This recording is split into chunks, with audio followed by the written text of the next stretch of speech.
ಎಲ್ಲರಿಗೂ ಕಥಾಕಣಜ ಯೂಟ್ಯೂಬ್ ಚಾನಲ್ಗೆ ಆತ್ಮೀಯವಾದ ಸ್ವಾಗತ.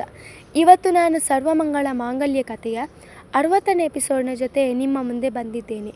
ಈ ಕಥೆ ನಿಮಗೆ ಇಷ್ಟವಾಗಿದ್ದಲ್ಲಿ ಅಥವಾ ನೀವಿನ್ನು ಹೊಸದಾಗಿ ನಮ್ಮ ಚಾನಲನ್ನು ಸಬ್ಸ್ಕ್ರೈಬ್ ಮಾಡದೆ ನೋಡ್ತಾ ಇದ್ದಲ್ಲಿ ದಯವಿಟ್ಟು ಚಾನಲನ್ನು ಸಬ್ಸ್ಕ್ರೈಬ್ ಮಾಡಿ ಸಪೋರ್ಟ್ ಮಾಡಿ. ಪ್ರಣವ್ನ ವಿಷಯ ಕೇಳಿ ಮನೆ ಮಂದಿಯೆಲ್ಲ ಸಂಭ್ರಮಿಸಿದರು. ಕೊನೆಗೂ ಅವನ ಆಸೆ ಈಡೇರುತ್ತಿದೆಯಲ್ಲ ಎಂಬ ನೆಮ್ಮದಿ ಮೇಘರವರಿಗೆ ಆನಂದವನ್ನು ತಂದಿತ್ತು. ಒಳ್ಳೆಯದಾಗಲಿ ಪ್ರಣವ್ ಎಂದರು ರಾಮ್. ಶ್ಯಾಮ್ರವರಿಗೂ ಮಗನ ವಿಷಯ ಕೇಳಿ ಎಲ್ಲಿಲ್ಲದ ಸಂತಸವಾಗಿತ್ತು. ಆದರೆ ಅದನ್ನು ಎಲ್ಲರ ಮುಂದೆ ಬಹಿರಂಗಪಡಿಸುತ್ತಿಲ್ಲ ಅವರು. ತಂದೆಯಂದಿರ ಪ್ರೀತಿ ಹಾಗೆಯೇ ಅಲ್ಲವೇ? ತಾಯಂದಿರು ಎಲ್ಲರ ಬಳಿ ಹೇಳಿ ಖುಷಿಪಟ್ಟರೆ ಅವರ ಖುಷಿಗಳನ್ನು ಕಾಣುತ್ತಾ, ಮಕ್ಕಳ ಸಾಧನೆಯನ್ನು ಕಾಣುತ್ತಾ ಒಳಗೊಳಗೆ ಹಿರಿ ಹಿಗ್ಗುವ ಜೀವ. ಡ್ಯಾಡ್, ಮುಂದಿನ ತಿಂಗಳೇ ವಾಯ್ಸ್ ಟೆಸ್ಟಿಂಗ್ ಇದೆಯಂತೆ. ಅಲ್ಲೇನಾದರೂ ನನ್ನ ವಾಯ್ಸ್ ಸಾಂಗ್ ಬರೋ ಮ್ಯೂಸಿಕ್ ಡೈರೆಕ್ಟರ್ಗೆ ಹಿಡಿಸಿಬಿಟ್ರೆ ನನ್ನ ಆಸೆ ಕನಸಿಗೆ ಇನ್ನೊಂದು ರೆಕ್ಕೆ ಹುಟ್ಟಿಕೊಳ್ಳುತ್ತೆ ಎಂದನು ಹಿಗ್ಗಿನಿಂದ ಪ್ರಣವ್. ಒಳ್ಳೆಯದಾಗಲಿ ಪ್ರಣವ್, ನಿನ್ನ ಆಸೆ ಕನಸಿಗೋಸ್ಕರ ತಂದೆಯಾಗಿ ನನ್ನಿಂದ ಏನೇನು ಸಹಾಯ ಬೇಕೋ ಅದನ್ನೆಲ್ಲ ಮಾಡ್ತೀನಿ. ಒಟ್ಟಿನಲ್ಲಿ ನೀನು ಚೆನ್ನಾಗಿರಬೇಕು ಎಂದರು ಶ್ಯಾಮ್. ಆ ಸಂದರ್ಭದಲ್ಲಿ ಅವರು ತುಸು ಭಾವುಕರಾದರು ಎಂದು ಮನೆ ಮಂದಿಗೆ ಎನಿಸಿದ್ದಂತೂ ಸುಳ್ಳಲ್ಲ. ಆಮೇಲೆ ಗಂಡ ಹೆಂಡತಿ ಇಬ್ಬರು ಮನೆಯೇ ಸಂಗೀತ ಕಚೇರಿ ಮಾಡ್ಕೊಂಡು ಬಿಡಿ. ಇಬ್ಬರ ಸಂಗೀತ ಕಚೇರಿನೂ ಇಲ್ಲೇ ನಡೀಲಿ ಎಂದು ಮಾತಿನ ನಡುವೆ ಹಾಸ್ಯ ಚಟಾಕಿ ಹಾಡಿಸಿದರು ಮೇಘ. ಎಲ್ಲರೂ ಮನಸ್ಪೂರ್ವಕವಾಗಿ ನಕ್ಕರು. ಆದರೆ ಪಾರ್ಥ ಮಾತ್ರ ಮೌನವಾಗಿಯೇ ಇದ್ದನು. ಪಾರ್ಥ, ಯಾಕೋ ಮಂಕಾಗಿದ್ದೀಯಾ? ನಾವೆಲ್ಲ ಇಷ್ಟೊಂದು ಖುಷಿಯಾಗಿ ಮಾತಾಡ್ತಿದ್ದೀವಿ, ನೀನು ನೋಡಿದರೆ ಆಕಾಶನೇ ತಲೆ ಮೇಲೆ ಬಿದ್ದಿರೋರ ಥರ ಕೂತಿದ್ದೀಯಲ್ಲ, ಅವನನ್ನು ಕಂಡು ಹೇಳಿದಳು ನೀಲ. ವಾಸ್ತವಕ್ಕೆ ಮಾಡಿದವನು, ಇಲ್ಲ ದೊಡ್ಡಮ್ಮ, ಹಾಗೇನಿಲ್ಲ, ನೀವುಗಳು ಮಾತಾಡ್ತಾ ಇದ್ರಲ್ಲ, ನಡುವೆ ನಾನ್ಯಾಕೆ ಬಾಯಿ ಹಾಕೋದಂತ ಸುಮ್ಮನಿದ್ದೆ ಎಂದವನು. Congrats bro, all the best ಎಂದರೆ ನಸುನಕ್ಕನು ಪ್ರಣವ್. ಅಂದಹಾಗೆ ಮುಂದಿನ ವಾರನೇ ನಿನ್ನ ಮದುವೆ, ನೆನಪಿದೆ ತಾನೆ ಕೇಳಿದರು ರಾಮ್ ಗಂಭೀರವಾಗಿ. ಮದುವೆ ಅಂದ ತಕ್ಷಣ ಅವನಿಗೆ ತಲೆ ಸಿಡಿದು 2 ಹೋಳಾದ ಹಾಗಾಯಿತು. ಅದೇತಕ್ಕೂ ಅವನ ಮೈ ಬೆವರಿತು. ಹಾ ದೊಡ್ಡಪ್ಪ, ನೆನಪಿದೆ ಎಂದನು ಕಂಪಿಸುವ ಧ್ವನಿಯಿಂದ. ನಮ್ಮ ಹತ್ರ ತುಂಬ ಟೈಮ್ ಇಲ್ಲ, ನಾಳೆನೇ ಮದುವೆಗೆ ಬೇಕಾಗಿರೋ ಒಡವೆ ಬಟ್ಟೆಗಳನ್ನು ಖರೀದಿ ಮಾಡಬೇಕು ಎಂದ ಶ್ಯಾಮ್ರವರು. ನಾಳೆ ಆಫೀಸಿಗೆ ರಜೆ ಹಾಕು ಪಾರ್ಥ ಎಂದರು. ಮನಸ್ಸಿಲ್ಲದ ಮನಸ್ಸಿನಿಂದಲೇ ತಲೆ ಅಲ್ಲಾಡಿಸಿದನು ಪಾರ್ಥ. ಒಳಗೊಳಗೆ ಬೆಂದು ಹೋಗುತ್ತಿದ್ದಾನೆ ಹುಡುಗ. ಸರಿ, ಎಲ್ಲರೂ ಹೋಗಿ ಮಲ್ಕೊಳ್ಳಿ, ನಾಳೆ ಬೆಳಿಗ್ಗೆ ಬೇಕಾದಷ್ಟು ಕೆಲಸ ಇದೆ ಎನ್ನ ಮೇಘರವರು ಎದ್ದರೆ ಉಳಿದ ಸದಸ್ಯರು ಕೂಡ ಎದ್ದು ಅವರವರ ಕೋಣೆಗೆ ಹೋದರು. ಕೋಣೆಯೊಳಗೆ ಬಂದವನು ದೊಪ್ಪು ಎಂದು ತಲೆ ಹಿಡಿದು ಹಾಸಿಗೆಯ ಮೇಲೆ ಬಿದ್ದನು. ಸಹಜವಾಗಿರಲು ಅದೆಷ್ಟೇ ಪ್ರಯತ್ನಪಟ್ಟರೂ ಅವನಿಂದ ಸಾಧ್ಯವಾಗುತ್ತಿಲ್ಲ. ಬಾಣಲೆಯಿಂದ ಬೆಂಕಿಗೆ ಬಿದ್ದ ಹಾಗಾಗಿತ್ತು ಅವನ ಪರಿಸ್ಥಿತಿ. ಆಫೀಸ್ ಕೆಲಸ ಮುಗಿಸಿದವನು ಬೇಕೆಂದೇ ರಾತ್ರಿ ತಡವಾಗಿ ಮನೆಗೆ ಬಂದಿದ್ದನು. ಬಾಗಿಲು ಬಡಿದರೆ ಬಾಗಿಲು ತೆರೆದೇ ಇದೆ. ಅಚ್ಚರಿಗೊಂಡನು. ಬಾಗಿಲನ್ನು ಒಳತಳ್ಳಿ ಬಂದನು. ಸುತ್ತಲೂ ಕತ್ತಲು. ಮನೆಯಲ್ಲಿ ಅವಳ ಸುಳಿವಿನ ಪತ್ತೆಯೇ ಇಲ್ಲ. ಅದೇಕೋ ತೀರದ ಕಳವಳ ಅವನಲ್ಲಿ ಮನೆ ಮಾಡಿತು. ಕೈಯಲ್ಲಿದ್ದ ಬ್ಯಾಗ್ನ ಅಲ್ಲೇ ನೆಲದ ಮೇಲೆ ಬಿಸಾಕಿದವನು ಗಮ್ಯ ಎಂದು ಕರೆದನು. ಯಾವ ಉತ್ತರವೂ ಬಾರಲಿಲ್ಲ. ಬಚ್ಚಲು ಮನೆಯತ್ತ ಹೋದರೆ ಅಲ್ಲೂ ಅವಳ ಸುಳಿವಿಲ್ಲ. ಅಡುಗೆ ಕೋಣೆಯಲ್ಲೂ ಅವಳಿಲ್ಲ. ಮನೆಯನ್ನು ಸುತ್ತಮುತ್ತ ಜಾಲಾಡಿದನು. ಅವಳ ಸುಳಿವಿಲ್ಲ. ತಾನು ಬೆಳಿಗ್ಗೆ ಆಡಿದ ಮಾತುಗಳು ನೆನಪಾದವು. ತಕ್ಷಣ ಫೋನ್ ಕೈಗೆತ್ತಿ ಅವಳಿಗೆ ಕರೆ ಮಾಡಿದ. ಸ್ಪಂದಿಸಲಿಲ್ಲ ಅವಳು. ಸೋತವನಂತೆ ತಲೆಯ ಮೇಲೆ ಕೈ ಹೊತ್ತು ಕೂತನು. ಅವಳು ತನಗಾಗಿ ಪ್ರೀತಿಯ ಮಹಾಪೂರವನ್ನೇ ಹರಿಸುತ್ತಿದ್ದಳು.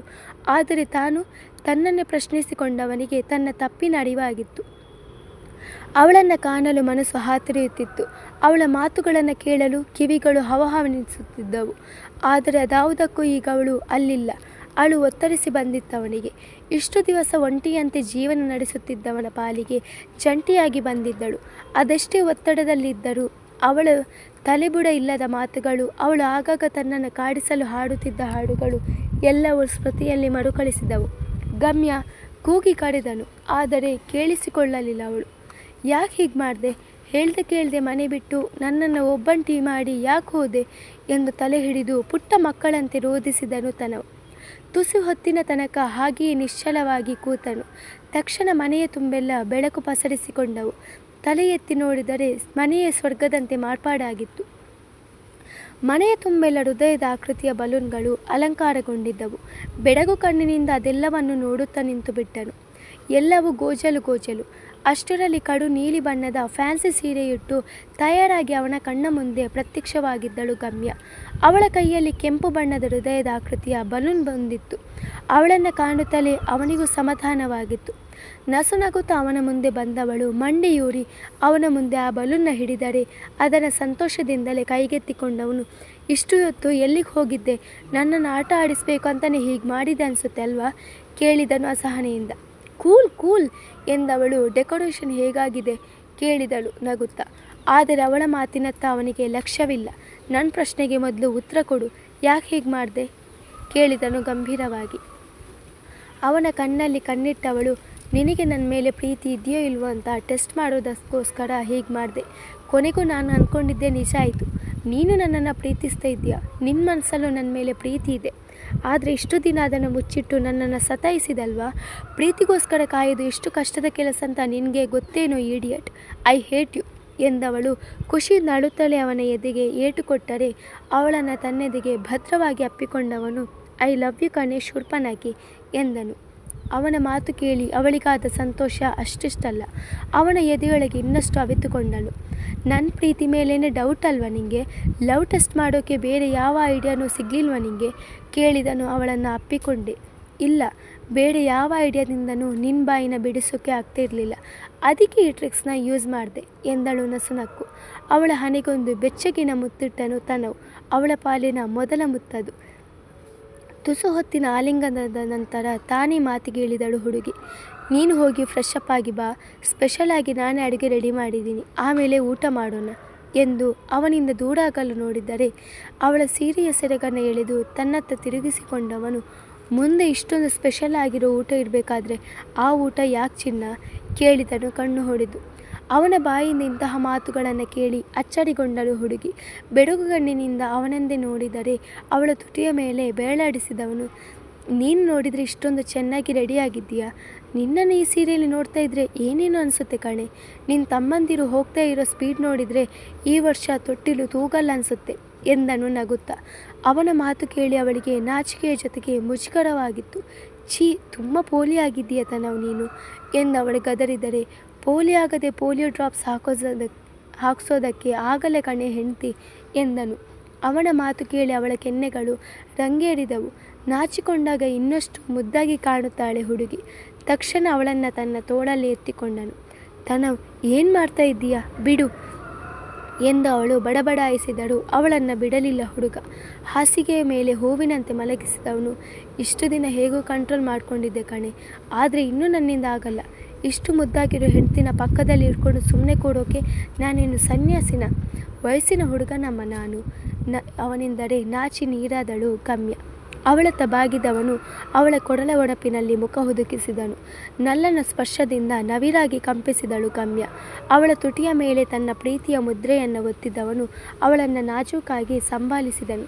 ಇಬ್ಬರ ಅರಿವಿಗಳು ದೂರಾಗುತ್ತಿದ್ದ ಹಾಗೆ ಮೈ ಮನ ಒಂದಾಗಿದ್ದವು. ತನ್ನೆಲ್ಲ ಪ್ರೀತಿಯನ್ನು ಬಗೆದು ಅವನಿಗೆ ಅರ್ಪಿಸಿದ ಹುಡುಗಿ ಆಯಾಸದಿಂದ ಕಣ್ಮುಚ್ಚಿದರೆ ಅವಳ ಹಣೆಗೊಂದು ಬೆಚ್ಚನೆಯ ಮುತ್ತಿಟ್ಟು ಅವಳನ್ನು ತನ್ನೆದೆಗೆ ಅಪ್ಪಿಕೊಂಡನು ತನವು.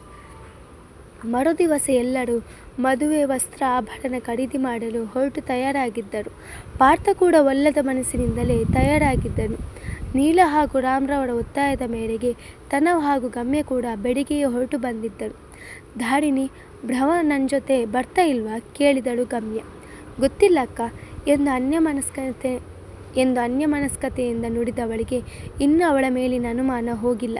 ನೀವೆಲ್ಲ ಹೊರಟಿರಿ, ನಾನು ಅವಳನ್ನು ಜೊತೆಯಲ್ಲೇ ಕರ್ಕೊಂಡು ಬರ್ತೀನಿ ಎಂದವಳು ಅದೇನು ನಿರ್ಧಾರ ಮಾಡಿದವಳಂತೆ ಭ್ರಮಳನ್ನು ಹುಡುಕಿಕೊಂಡು ಮನೆಯತ್ತ ಹೊರಟಳು. ಹೊರಗಡೆ ಕುರ್ಚಿಯಲ್ಲಿ ಕೂತು ಶೂನ್ಯದತ್ತಲೇ ದೃಷ್ಟಿ ನೆಟ್ಟಿದ್ದಳು ಭ್ರಮ. ಅವಳನ್ನು ಕಂಡು ಧಾರಿಣಿಯ ಅನುಮಾನ ಇನ್ನಷ್ಟು ಬಲವಾಯಿತು. ಭ್ರಮ, ನನ್ನಿಂದ ಏನಾದರೂ ಮುಚ್ಚಿಡ್ತಾ ಇದ್ದೀಯಾ? ಕೇಳಿದಳು ಗಂಭೀರವಾಗಿ. ಬೆಚ್ಚಿ ಬಿದ್ದ ಹುಡುಗಿ ಮುಂದೆ ನೋಡಿದರೆ ಕೈಕಟ್ಟಿ ಅವಳನ್ನೇ ದಿಟ್ಟಿಸಿ ನೋಡುತ್ತಾ ನಿಂತಿದ್ದಳು ಧಾರಿಣಿ. ಅದೇಕೂ ಒಳಗೊಳಗೆ ಕಳವಳ. ಎಲ್ಲಿ ಬಾಯಿ ತಪ್ಪಿ ಎಲ್ಲ ವಿಷಯವನ್ನು ಒದರಿಬಿಡುತ್ತೇನೆ ಎಂದು. ಇಲ್ಲ ಧಾರಿಣಿ, ಯಾಕೆ ಹೀಗೆ ಕೇಳ್ತಾ ಇದ್ದೀಯಾ? ಕೇಳಿದಳು ಉಗುಳು ನುಂಗುತ್ತಾ. ನೀನು ಸುಳ್ಳು ಹೇಳ್ತಾ ಇದ್ದೀಯ ಬ್ರಹ್ಮ. ನೀನು ಮುಂಚಿನ ಥರ ಲವಲವಿಕೆಯಿಂದ ಇಲ್ಲ ಅನ್ನೋದು ನಿನ್ನ ಮುಖ ನಿನ್ನಲ್ಲಿ ಆಗಿರೋ ಬದಲಾವಣೆಯಲ್ಲಿ ತಿಳಿತಿದೆ. ನಿಜ ಹೇಳು, ನನ್ನಿಂದ ಏನಾದರೂ ಮುಚ್ಚಿಡ್ತಿದ್ದೀಯಾ? ಅದೇ ಗಂಭೀರ ಧ್ವನಿ. ಈಗಂತೂ ಭಯದಿಂದ ಗುದ್ದು ಹೋದಳು ಭ್ರಮ. ಇಲ್ಲ ಮಾಡೈತಿ, ಯಾಕೆ ಹೀಗೆ ಎಲ್ರು ನನ್ನ ಪ್ರಾಣ ತಿಂತ ಇದ್ದೀರಾ? ಯಾವಾಗಲೂ ಆ್ಯಕ್ಟಿವ್ ಆಗಿರಲಿಕ್ಕೆ ನನಗೆ ಬೇರೆ ಎಂಥ ತಲೆಬಿಸಿ ಸಹ ಇಲ್ವಾ? ಒಂದು ದಿವಸ ಅಪ್ಸೆಟ್ ಆಗಲಿಕ್ಕೆ ಗೊತ್ತಿಲ್ಲ. ತಲೆಯೆಲ್ಲ ಎಂತೆಲ್ಲ ಯೋಚನೆ ಮಾಡಿ ಆಗ್ತದೆ ಅಲ್ವಾ ನಿಮಗೆ? ಅಸಹನೆಯಿಂದ ಕೇಳಿದಳು. ಅದೇಕೋ ಧಾರಿಣಿ ತುಸು ಮೆತ್ತಗಾದಳು. ಹಾಗಲ್ಲ ಭ್ರಮ, ಯಾವಾಗಲೂ ನಗ್ನಗ್ತಾ ಇರೋ ಹುಡುಗಿ ಇದ್ದಕ್ಕಿದ್ದ ಹಾಗೆ ಹೀಗೆ ಸೈಲೆಂಟ್ ಆದರೆ ಅನುಮಾನ ಬಂದೇ ಬರುತ್ತಲ್ಲ. ಇದು ಸಹಜ, ನಾನು ಹಾಗೆ ಕೇಳಿದೆ. ನನ್ನ ಮಾತು ನಿಮಗೆ ನೋವು ಮಾಡಿದರೆ ಸಾರಿ ಎಂದಳು ತಲೆ ತಗ್ಗಿಸಿ. ತನ್ನ ಮುಂದೆ ಅವಳು ಕ್ಷಮೆ ಯಾಚಿಸಿದ್ದು ಸರಿ ಕಾಣಲಿಲ್ಲ. ಪರವಾಗಿಲ್ಲ ಮಾಡೈತಿ, ನಾನೇ ಸ್ವಲ್ಪ ಅತಿಯಾಗಿ ಮಾಡಿಬಿಟ್ಟೆ. ನೀನು ಹೀಗೆಲ್ಲ ಬೇಜಾರು ಮಾಡ್ಕೋಬೇಡ ಆಯಿತಾ? ಆಮೇಲೆ ನನಗೆ ಇಡೀ ರಾತ್ರಿ ನಿದ್ದೆಯೇ ಬರುವುದಿಲ್ಲ. ನನ್ನಿಂದ ಅದೆಷ್ಟು ಬೇಜಾರಾಯಿತೋ ಏನೋ ಅನ್ನೋ ಯೋಚನೆಯಲ್ಲಿ ರಾತ್ರಿ ಕಳೆದಿರ್ತೀನಿ ಎಂದಳು ಅವಳ ಭುಜ ಬಳಸಿ ತನ್ನೆಲ್ಲ ನೋವುಗಳನ್ನು ಅದುಮಿಟ್ಟು. ಅವಳ ಮಾತಿಗೆ ನಸುನಕ್ಕವಳು. ಸರಿ, ಹೋಗಿ ಬೇಗ ರೆಡಿಯಾಗಿ ಬಾ. ಇವತ್ತು ಮನೆಯವರೆಲ್ಲ ಪಾರ್ಥ ಮದುವೆಗೆ ಶಾಪಿಂಗ್ ಮಾಡೋದಕ್ಕೆ ಹೋಗ್ತಾ ಇದ್ದೀವಿ. ಎಲ್ಲರೂ ನಿಂಗೋಸ್ಕರನೇ ವೇಟಿಂಗ್ ಎಂದಳು ಧಾರಿಣಿ. ಹೋಗದೆ ಬೇರೆ ವಿಧಿಯಿಲ್ಲ. ಮನಸ್ಸಿಲ್ಲದ ಮನಸ್ಸಿನಿಂದಲೇ ಹೊರಟು ತಯಾರಾಗಿ ಬಂದಳು ಭ್ರಮ. ಇಬ್ಬರು ಮನೆಯತ್ತ ಹೆಜ್ಜೆ ಹಾಕಿದರು. ಅವರಿಬ್ಬರನ್ನು ಕಂಡೊಡನೆ ಮನೆಯವರ ಮುಖ ಪ್ರಫುಲ್ಲವಾಗಿತ್ತು. ಆದರೆ ಪಾರ್ಥನ ಮುಖ ಬಿಳುಚಿಕೊಂಡಿತು. ಎಲ್ಲರೂ ಕಾರು ಏರಿ ಹೊರಟು ಹೋದರು. ಭ್ರಮ, ನೀನು ಒಂದು ಸೀರೆನ ಸೆಲೆಕ್ಟ್ ಮಾಡ್ಕೊಳ್ಳಮ್ಮ. ಪಾರ್ಥನ ಮದುವೆಯಲ್ಲಿ ನೀನು ಮಿಂಚಬೇಕು. ಧಾರಿಣಿಗಾಗಿ ಸೀರೆ ಅರಸುತ್ತಿದ್ದ ಮೇಘರವರು ನೋಡಿದರೆ ಶುಷ್ಕನಗೆ ನಕ್ಕ ಭ್ರಮ ಮುಂದೆಯೇ ಗುಡ್ಡೆ ಹಾಕಿದ್ದ ಸೀರೆಯ ಮೇಲೆ ಕೈಯಾಡಿಸಿದಳು. ಅವಳು ಸೀರೆಯೊಂದನ್ನು ಹಿಡಿದು ಗಮ್ಯಾಳ ಒತ್ತಾಯದ ಮೇರೆಗೆ ಟ್ರಯಲ್ ರೂಮ್ನತ್ತ ಹೋದರೆ ಅವಳ ಹಿಂದೆಯೇ ಯಾರಿಗೂ ಕಾಣದಂತೆ ಹೋದ ಪಾರ್ಥ ಅವಳ ತೋಳುಗಳನ್ನು ಹಿಡಿದು ತನ್ನತ್ತ ತಿರುಗಿಸಿಕೊಂಡನು. ನೋವಿನಿಂದ ಮುಖ ಕಿವುಚಿದಳು ಭ್ರಮ. ಇಲ್ಲಿ ಇಷ್ಟೊಂದು ದೊಡ್ಡ ಸಮಸ್ಯೆ ನಮ್ಮ ಮುಂದೆ ಗುಡ್ಡೆ ಥರ ಬೆಳೆದು ನಿಂತಿದೆ. ನೀನು ನೋಡಿದರೆ ಜಮ್ಮ ಅಂತ ಸಾರಿ ಸೆಲೆಕ್ಷನ್ ಮಾಡ್ತಾ ಇದ್ದೀಯಾ? ವಾಟ್ ದ ಹೆಲ್ ಭ್ರಮ? ಅವನ ಅಸಹನೆಯಿಂದ ಕೇಳಿದರೆ ಅವಳಿಗೆ ಅವನ ಕೆನ್ನೆಗೆ 4 ಬಾರಿಸಿ ಬಿಡುವಷ್ಟು ಕೋಪ ಬಂದಿತ್ತು. ಮನೆಯವರ ಮುಂದೆ ಸಹಜವಾಗಿ ಇರುವಂತೆ ಹೇಳಿ ಈಗ ತನ್ನನ್ನೇ ದಬಾಯಿಸುತ್ತಿದ್ದಾನಲ್ಲವೇ? ಇಂಥವನಿಗೆ ಯಾವುದರಲ್ಲಿ ಹೊಡೆಯಬೇಕು ಎಂದು ಅವಳ ಅಂತರ್ಮನ ಪ್ರಶ್ನೆ ಹಾಕಿತು. ಕೋಪವನ್ನು ಸಹಿಸಿಕೊಂಡು ನಿಂತು ಬಿಟ್ಟಳು ಹುಡುಗಿ. ನೋಡು ಭ್ರಮ, ಸೀರೆ ಬೇಕಾದರೆ ತಗೋ, ಆದರೆ ನಾನು ರಶ್ಮಿ ಕೊರಳಿಗೆ ತಾಳಿ ಕಟ್ಟೋ ಸಮಯದಲ್ಲಿ ಮದುವೆ ಮಂಟಪದಲ್ಲಿ ಇರಬಾರ್ದು. ನೀನು ಮದುವೆಗೆ ಬಾರದೇ ಇದ್ದರೂ ಅಡ್ಡಿ ಇಲ್ಲ. ಒಂದು ವೇಳೆ ಬಂದರೂ ಮಾಂಗಲ್ಯ ಧಾರಣೆ ಹೊತ್ತಿಗೆ ನನ್ನ ಕಣ್ಣಿಗೆ ಕಾಣಿಸ್ಕೋಬೇಡ ಎಂದನು. ಅವಳ ಕಣ್ಣಲ್ಲಿ ನೀರು ತುಂಬಿತ್ತು. ಪ್ಲೀಸ್ ಭ್ರಮ, ಅರ್ಥ ಮಾಡ್ಕೊ. ನನ್ನನ್ನು ಕೆಟ್ಟವನ ಥರ ನೋಡಬೇಡ. ನನಗೆ ಆ ನೋಟನ್ನು ಎದುರಿಸೋ ಧೈರ್ಯ ಇಲ್ಲ ಎಂದವನು ಬೆನ್ನು ಹಾಕಿ ತಿರುಗಿ ನಿಂತು ನುಡಿದರೆ ಅವಳಲ್ಲಿಂದ ಅದಾಗಲೇ ಕಣ್ಮರೆಯಾಗಿದ್ದಳು. ಅಸಹನೆಯಿಂದ ಹಣೆ ತೀಡಿಕೊಂಡವನು ಅಲ್ಲಿಂದ ಸರಿದು ಹೋದನು. ಮದುವೆಗೆ ಬೇಕಾದ ಎಲ್ಲ ವಸ್ತ್ರಾಭರಣವನ್ನು ಖರೀದಿ ಮಾಡಿ ಮನೆ ಮಂದಿಯೆಲ್ಲ ಮನೆ ಕಡೆ ತಿರುಗಿದರೆ ಅವರಿಬ್ಬರ ಮುಖವು ಉತ್ತರ ದಕ್ಷಿಣದಲ್ಲಿ